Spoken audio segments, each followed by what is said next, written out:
I have a wonderful story that I always think about, and it gets back to my why all the time. And this story really exemplifies my why.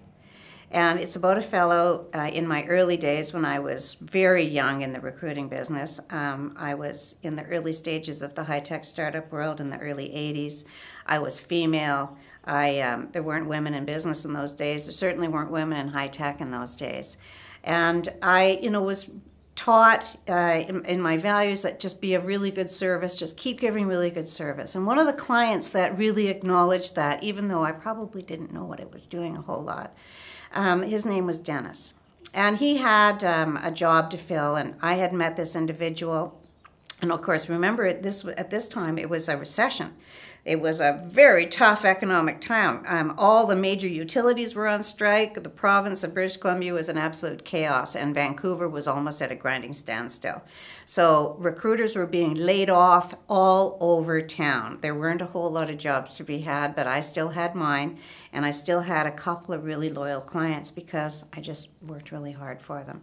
So anyways, that client's Dennis. I meet this young guy, and he's Asian, and he had a speech impediment. And it was very difficult to be able to interview him and to really get at his skills and ability because he had adapted, a lot of defenses around his disability. And it really wasn't that bad, right? But he was, just a real introverted kind of guy by his personal nature anyways.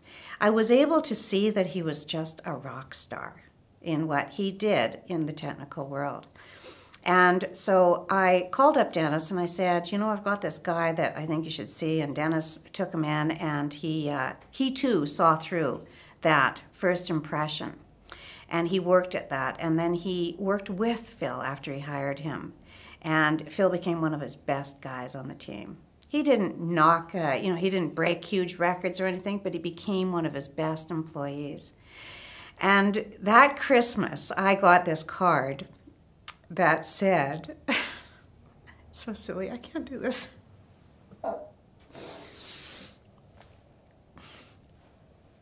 It obviously made a big impact on you. I know. It said, I have to get over this, God. This card said, Barbara, I want to thank you so much. When nobody else would give me a chance, you did. You let me get up to bat, and I hit it out of the ballpark. That's what gets me out of bed in the morning.